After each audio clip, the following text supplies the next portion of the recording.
Grateful to Honorable the Chief Justice of India for fulfilling the long-standing demand of installing the statue of Dr. B.R. Ambedkar in the premises of the Supreme Court of India, and also for giving me an opportunity to play an important role in the said project.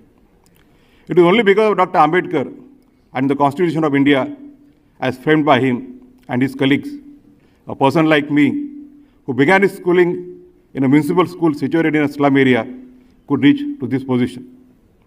I'll be failing in my duty if I do not place on record my deep appreciation for the efforts taken by the learned Secretary General and the team of the Supreme Court Registry involved in this project. सुना आपने, ये कोई आम आदमी नहीं बल्कि supreme court के जज है justice B.R. Gavai. B.R. Gavai दलित समुदाय से आते हैं और उन्होंने सुप्रीम कोर्ट के 75 साल होने के उपलक्ष्य में जो आयोजित कार्यक्रम था, इस कार्यक्रम के दौरान सुप्रीम कोर्ट के अंदर याद करते हुए उन्होंने कहा कि बाबा साहब डॉक्टर भीमराव अंबेडकर की वजह से ही आज वो यहाँ तक पहुंचे। उन्होंने कहा कि बाबा साहब अंबेडकर अगर यहाँ पर नहीं होते, बाबा साहब अंबेडकर को हमारे को अधिकार नहीं दिलाते, तो शायद आज मैं यहाँ तक नहीं पहुंच पाता। उन्होंने कहा कि एक मैंने साधारण जो कच्ची झोपड़ियों के वाली स्कूल से पढ़ाई करते हुए आज मैं इस पद पर पहुंचा हूं, इसके अंदर बाबा साहब अंबेडकर का बहुत बड़ा योगदान है। दरअसल आप सभी जानते हैं कि सुप्रीम कोर्ट के 75 साल होने के उपलक्ष्य में एक कार्यक्रम आयोजित था, जिसमें प्रधानमंत्री नरेंद्र मोदी, कानून मंत्री अर्जुन राम मेघवाल के साथ सुप्रीम कोर्ट के सभी जज है वो मौजूद थे। इसके अलावा कई सारे वकील और अन्य वरिष्ठ लोग भी मौजूद थे। इस दौरान सुप्रीम कोर्ट के अंदर उन्होंने अपना जजमेंट है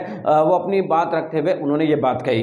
दरअसल आपको बता दें कि जब सुप्रीम कोर्ट अपनी 75वीं सालगिरह मना रहा था, तो prime minister Narendra Modi, CJI सभी जज और लगभग 10 देशों के चीफ जस्टिसों के सामने सुप्रीम कोर्ट के सीनियर जज और कॉलेजियम के सदस्य जस्टिस B.R. गवई ने अपने भाषण में कहा कि झुग्गी झोपड़ी के म्युनिसिपल स्कूल से सुप्रीम कोर्ट तक के जो जज का सफर है वो सिर्फ बाबा साहब अंबेडकर की वजह से संभव हुआ है। उन्होंने हाईकोर्ट के सभी चीफ जस्टिसों को निर्देश देते हुए वंचित तबकों को जज बनने के लिए उनके नाम भेजने के भी निर्देश दिए हैं। दरअसल आपको बता दें कि यहाँ पर काफी कल प्रोग्राम हुआ था और कार्यक्रम के अंदर प्रधानमंत्री नरेंद्र मोदी ने सुप्रीम कोर्ट की नई बिल्डिंग को लेकर भी कुछ करोड़ रुपए सेक्शन है वो करने की बात सामने आ रही है, लेकिन उस दौरान उन जो जस्टिस B.R. गवई है उनकी तरफ से यह बयान